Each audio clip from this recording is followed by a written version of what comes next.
gardens, and today's video is actually a follow-up to a video I did about a month ago about planting coneflower from seed. And specifically in today's video, we're going to evaluate the results of cold stratified seeds versus non-cold stratified seeds. So if you didn't see that original video, that's okay. I do cover my full process for planting coneflower from seed, what soil mix I use, and just general tips for success. So if you are interested in watching that, this is the link to that original video. But if you are short on time today and just want to see the results, then stay right here on this video. It'll cover everything that you need to know for the sake of this experiment. Now, the reason that I wanted to do this experiment is coneflower is one of those native plants that is talked about so much in the native plant communities, especially online, and this cold stratification process is a really common topic of conversation surrounding the coneflower seeds. Some people claim that you do not need any cold stratification at all for these seeds to germinate, and some people claim that it does require a short cold stratification process. So I figured let's just test it out and see which batch does best. Now, for reference with this experiment, I had one packet of coneflower seeds and I split it in half. So all these seeds came from the same exact packet.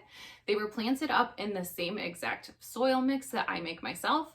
They were put in the same exact grow room on the same heating pad under the same lights. So every condition was identical for these two batches of coneflower seeds, with the exception of one batch was cold stratified and the other batch was not. This was really fun and the results did surprise me just a little bit. So I'm super excited to dive into it.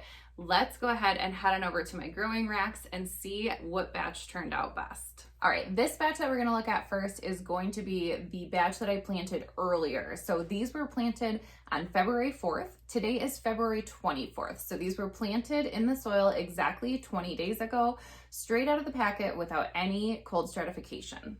So here's the batch that we planted on February 4th, 20 days ago. As you can see, they're doing really well. I was really impressed with just how many of them germinated. I planted 2 to 3 seeds per cell, just as I typically do with my native plants, and most of them did germinate. I would call this certainly a 70 to 75% germination rate. So this is great. There was no cold stratification. These were straight out of the packet. One thing that I do want to mention is, as you can see, some of them are still really small. These guys just decided to start germinating maybe 5 to 7 days ago, so they were significantly later than a lot of the other seeds that did germinate. So I'm going to leave these. There are a couple that might still surprise me and peek through the soil. This guy here is brand new, and they're just kind of popping up whenever they want to. So that is something that I have noticed with any seed that's not cold stratified, is that germination rate is just really varied. You never know really when the majority of your seeds are going to pop up there.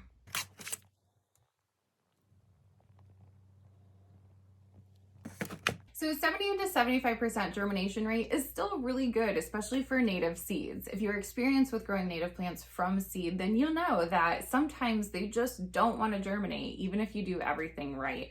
I was really pleased by that, and I would have been really pleased by that and let it go, but then I checked out my cold stratified batch. So let's check out the cold stratified batch, which was in the refrigerator for a total of 12 days.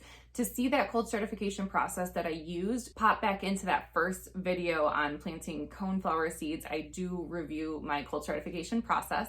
So in the fridge for 12 days, and then I took them out. I planted them on February 16th, which was 8 days ago. And let's check out where they are now. This is my cold stratified batch. Again, these were only planted 8 days ago, so they are germinating really quickly. And I only have a couple cells that have not yet germinated. Since it's only been 8 days, I kind of do expect the majority of these to end up germinating. Even right now, I would say we're at an 85 to 90% germination rate already, and we still haven't even hit the recommended 12 to 15 days that they typically quote coneflower seeds to germinate. So this was a really, really good result for me. I was very excited about this. The other thing I want to point out is, as you can see, most of them are around the same size, which means they germinated at about the same time. So in terms of consistency and having all of your plants be the same size, the cold stratification batch certainly was more consistent than my non-cold stratified batch. So those were my results. We did definitely see a higher germination rate with the cold stratified batch. However, a 75% germination rate with that non-cold stratified batch is still a really good success rate overall. So when we put this into practical application and ask ourselves, do coneflower seeds actually need to be cold stratified? It really depends on what your needs are as the gardener.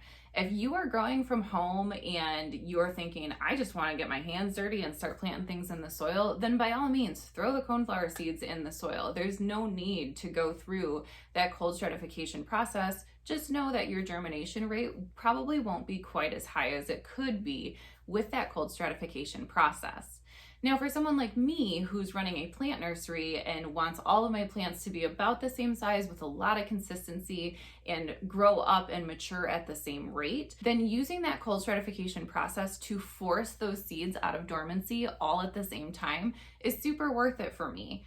Putting my seeds in the refrigerator for an extra 10 to 12 days really doesn't interfere with my process that much, and the actual steps that it takes to cold stratify my seeds are super minimal in the long run. So for me, I really like that uniformity. I like being able to count on them all germinating around the same time, and I have to say an 8-day germination on the majority of your seeds is really short in the native plant world.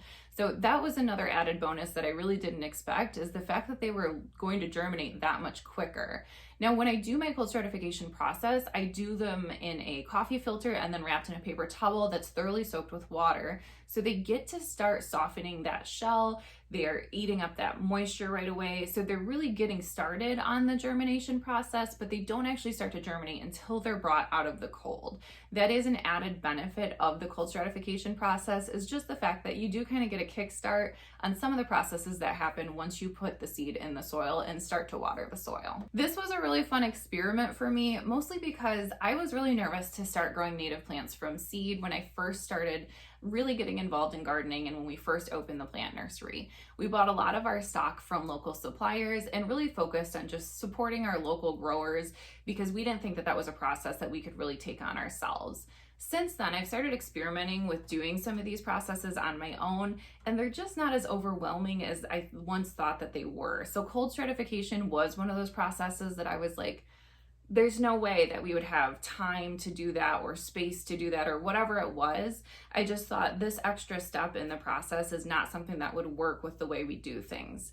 But it really was. And if someone could have told me that I could have just tried to plant some of the native plant seeds without doing that extra step, I think I would have started doing it a lot sooner. So my point of the video today is whether you're gonna cold stratify your coneflower seeds or just throw them in the dirt as soon as you get the packet, just do it. Either way, you are still taking the initiative to add these coneflowers back into their rightful ecosystems. So it's okay if you don't want to follow the processes step by step. And it's okay if your success rate isn't as high as other people's are when they do take all of the steps.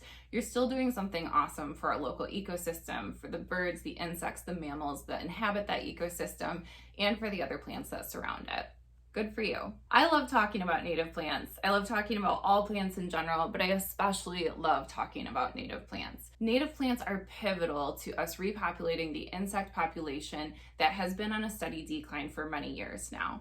I encourage all of you, no matter what methods you're using, no matter how exact you want your processes to be, to go ahead and give native plants seed planting a try.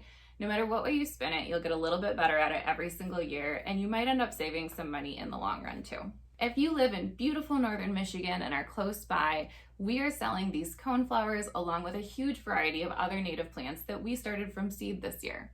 We're also selling a lot of native plants that we bought from some of our local suppliers and partners. Spreading the word and educating others on the importance of native plants and making native plants more accessible to the average gardener is the key to making sure that we can restore our local habitats to their former glory. If you don't live near to us, I encourage you to use Google to see if you can find the closest native plant nursery to you. Your local plant nurseries that supply native plants are your best bet for finding cultivars and species that are truly native to your region and can do the most benefit in your backyard. If you have any questions on the experiment that I did today or any questions on my processes for planting native plants at all, please don't hesitate to leave them in the comments section below.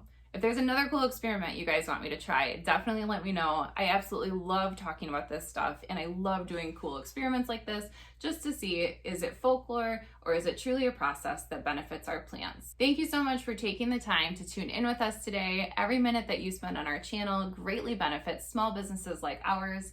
And as always, I sure do hope to catch you next time. Have a great day.